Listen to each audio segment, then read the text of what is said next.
Okay, in this series we are going to be doing basically the 15,000 mile service on this 2005 ZX10 that we have here. So this is not my bike. This belongs to a friend of mine. Um, it's a super clean example of a ZX10, um, and it just needs a little bit of normal service work. So we're going to attempt to check the valve clearances, do all fluids, and get it all set up. And unfortunately, I believe he's going to be selling this once we are done working on it. But we do. The nice thing is we do get to test ride it once we're done. So without too much further ado, let's jump in and start doing the work. So for today, what I want to get accomplished is I want to get all the fairings taken off. I want to drain the coolant, take the radiator off, and get the fuel tank off. So essentially get us access to the main bits that we need to be working on. We will also need to take the throttle bodies off, and if we get that far, we'll see what happens. I'm just going to keep working and take it how it goes. Okay, let's get started.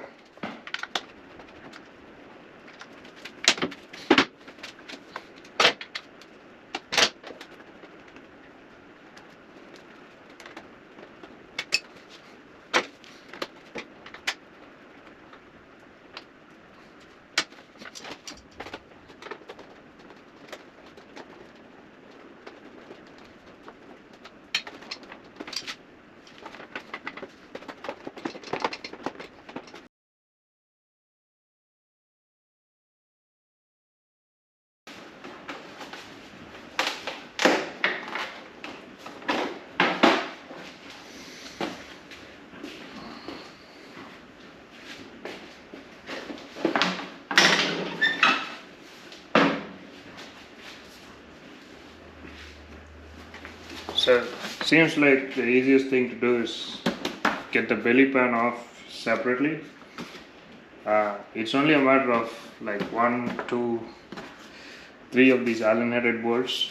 And the tricky part is there's this little clip that holds it into the top fairing, but just a little bit of finagling can get it off. So it's kind of like this hooked clip, and if you push it back, it just pops out. So we have the belly pan off.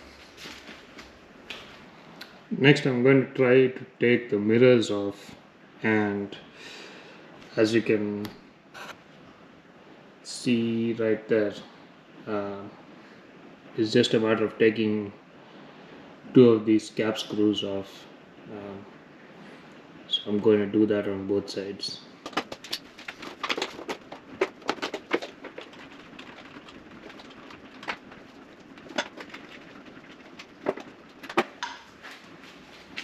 Mirror off.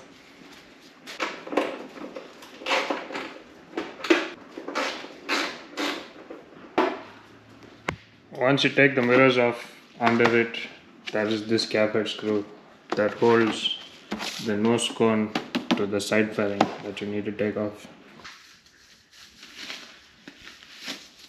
Okay, so I was meddling with it for quite a while, and I managed to get this side panel off, which I'll demonstrate on the other side. But to get this top panel off, and then the interior of the fairing, it looks like we need to take the windshield off, and then there's a couple of access bolts in there, and that way the whole front fairing will come off. So that's how we're going to be doing it. I'm used to working on the ZX6, I mean that you can kind of take the whole side panel off as one piece, but obviously seems like it's not the case for the ZX10 here. Let's get going. So to take this side panel off, obviously once you've taken the belly pan off, you're cutting these screws out. Now I'm going to take these three out.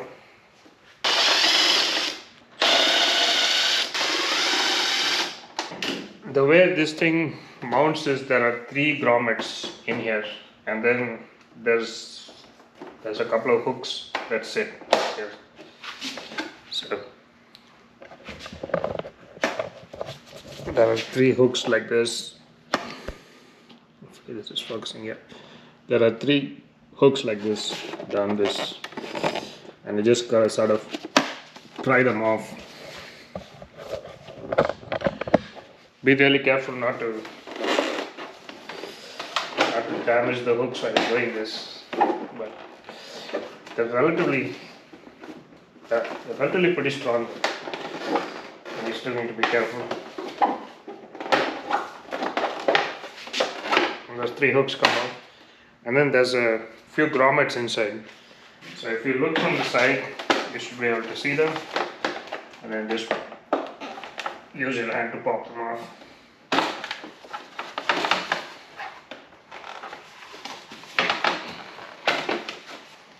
So these three guys, 1, 2, 3, they sit in these three rubber grommets on the inner fairing. Now I'm going to take all these 6 off.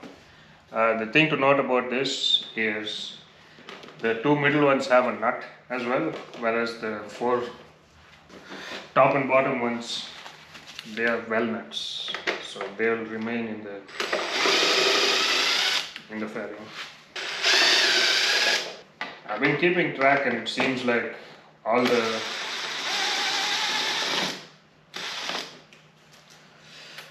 these hex head fasteners are the same length as far as I can tell, so that makes our life a little bit easier.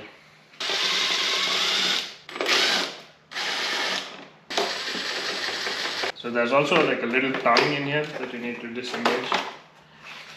You can see this little tongue on the main screen.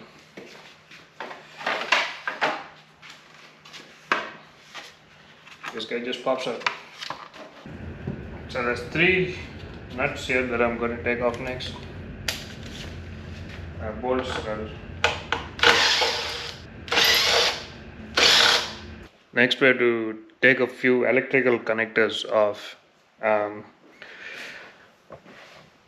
There is this gray one right here, and then underneath hidden there is another electrical connector. I think, yeah, that's another gray one as well. And then there is a wire that comes up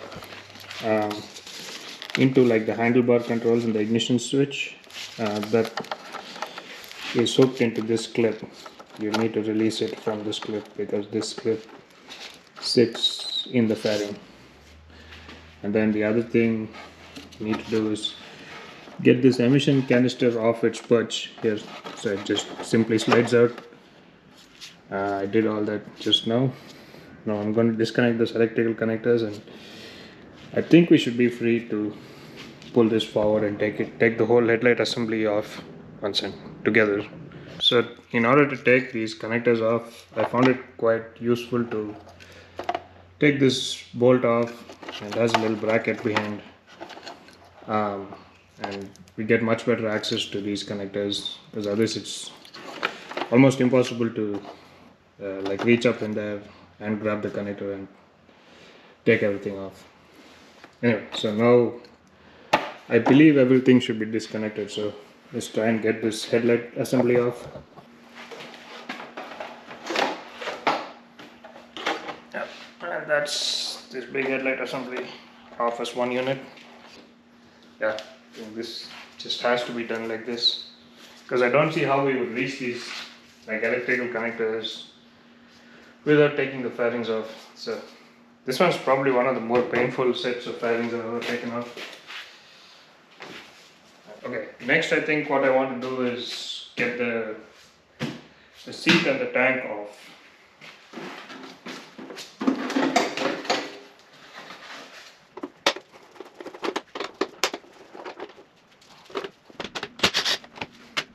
it's pretty simple. Once you use the key, take the back thing off, and then there's a couple of these hex head nuts that hold on this little cover panel. Take the hex head nuts off, pull the cover panel off, then that exposes this tab at the back of the seat, which is just held on by a 10mm bolt, and then the seat comes straight off. Easy enough. So for the tank, in this case we have this steering stabilizer mounted here, but even if you didn't, I think it's just a matter of taking two of these hex heads off right at the top, and then clearly the tank is hinged over here with this nut, so we might just take this nut off, and then actually we'll first probably just hinge the tank up so that we can get to all the connections at the bottom. I'm assuming there's obviously the electrical connection for the fuel pump, and then the fuel lines in and out. So we'll be able to disconnect all that, and then we'll get to this bolt that hinges the tank up. Take this bolt off, and then we should be able to lift the tank off.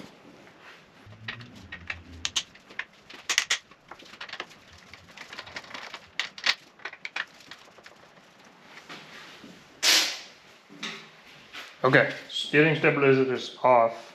So after finagling with it a little bit, turns out these two big hex head cap nuts are the ones that need to get taken off, as well as obviously the nuts, the bolts on the tank itself.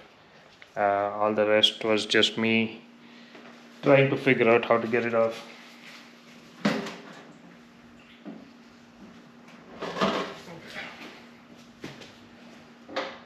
So now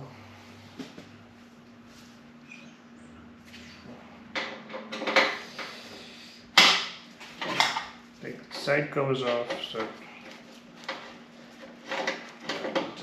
disengage them from the tank, so we can flip the tank up. So just find in the right place. Yeah, okay. So just taking this nut off on both sides. It's a tiny little hex head that then allows access to flip the tank up.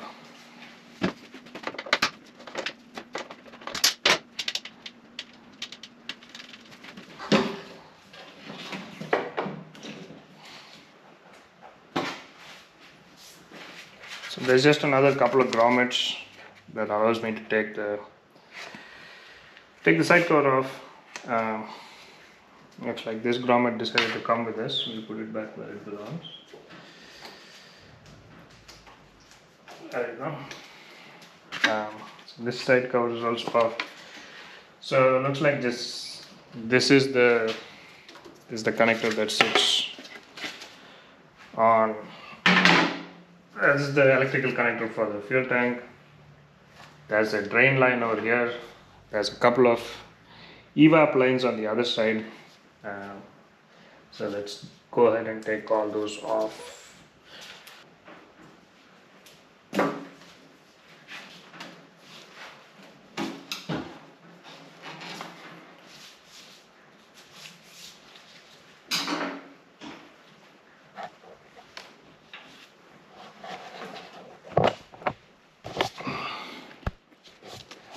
This is what I just took off, just the drain line that attaches to this nipple right here. Just used a pick to open this little clamp and just pick the hose off of the nipple. Now you can see on the other side, very similarly, there's these two lines here, this line and this line. So these two are the connection to and from the evap canister. We'll go grab those and take those off next. So these are slightly different, but simple enough. Oops, don't want to lose these.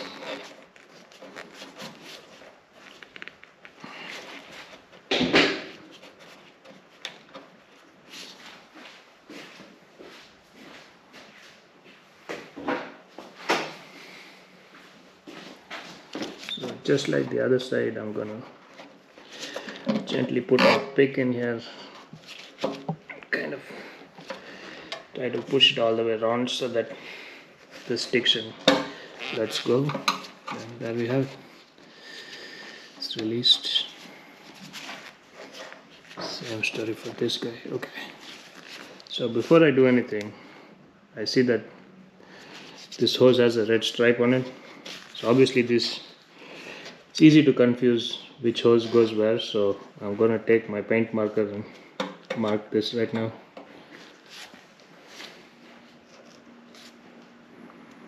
So this way when I put it back, I know what goes where. I mean, obviously I couldn't come back and refer to this video, but just good practice.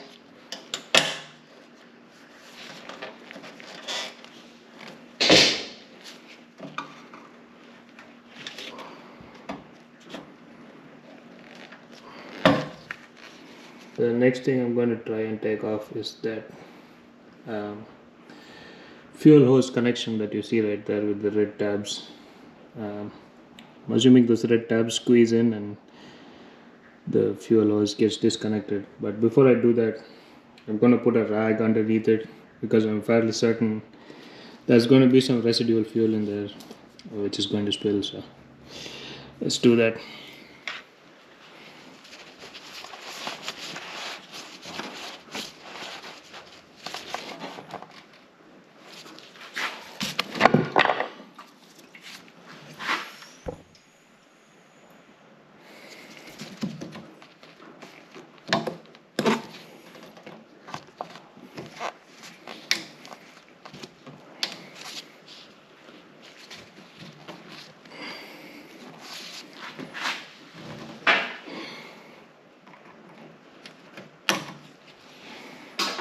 Okay, I hope you saw that.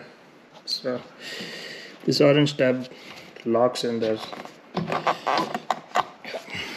So everything is released now.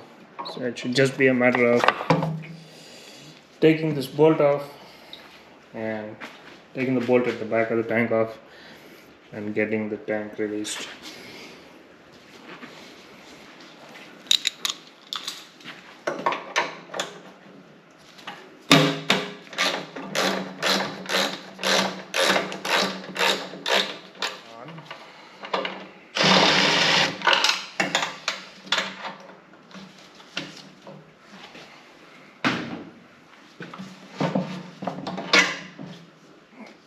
Long as bolt out, and in theory our tank should be free.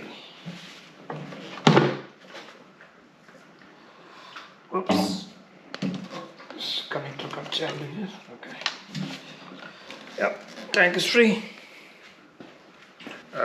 Next thing I want to do is get all this cleaned up. Whenever I'm opening like airbox, intakes, things that are usually sealed, I like to have the bike as clean as I can get it, and I'll go over it with a pressurized airline, just blow as much of the dust and dirt away as I can, and generally keep it as spick and span as possible to avoid any grit and dirt getting into the engine. That's always a good practice to do that.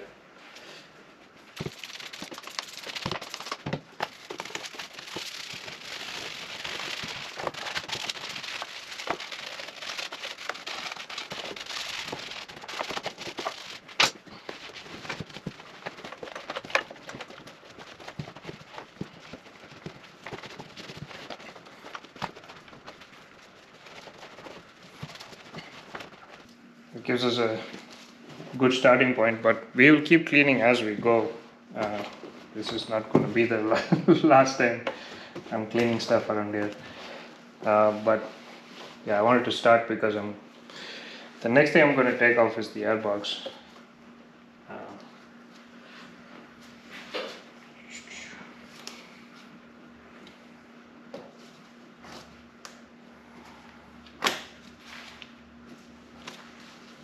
Looks like the map sensor connector. Then I think I'm going to pop this airbox lid off next. See what we have under here.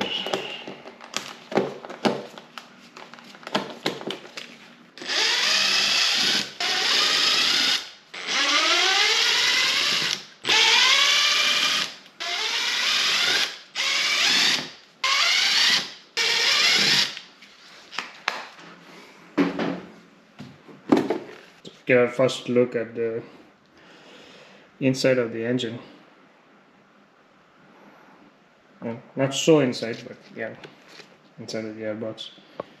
And that looks really clean, especially for how many miles are on it. That's really clean.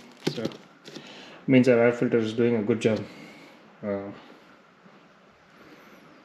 Okay, let's go ahead and get the bottom of the airbox off.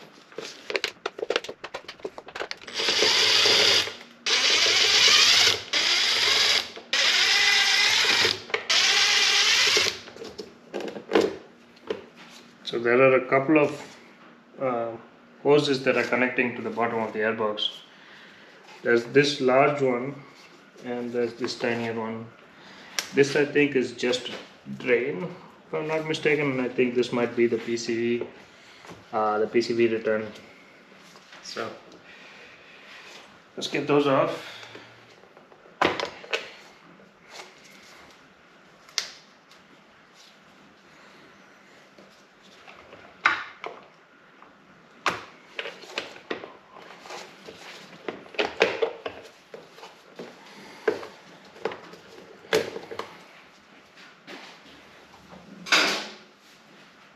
So the rammer ducts feed into the airbox here, these rubbers. I'm just gonna pop these rubbers out. Get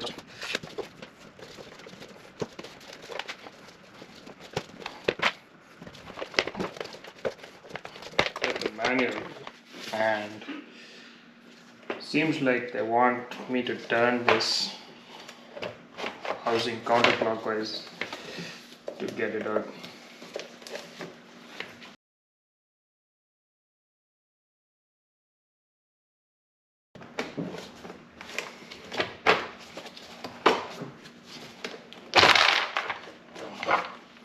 Ooh. That is intense. I think the trick is to try and get the bottom of the airbox out of here while pushing the top up there. Gotta stick these back in. Come on, get back in there. There we go. Okay. I'll clean up a little bit more, and I think I'm gonna stick some paper towels down these intakes so that no dirt gets in there. I'll do that really quick before we proceed with another round of cleaning up.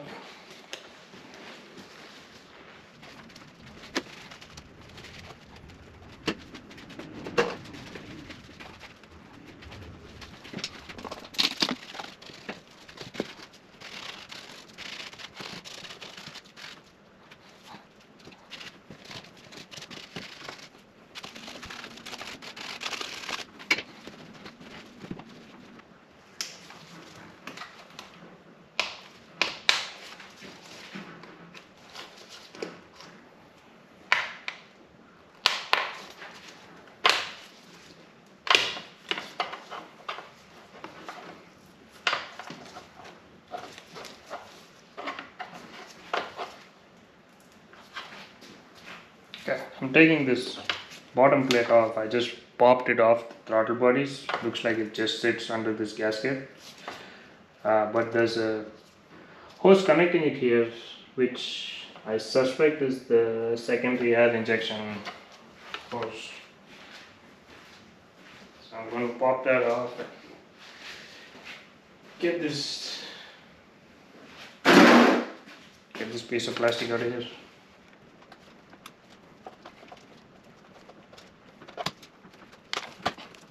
Okay, I'm going to do a quick run through of what the plan is. So essentially we are trying to get these throttle bodies off. You can see the main fuel rail is here.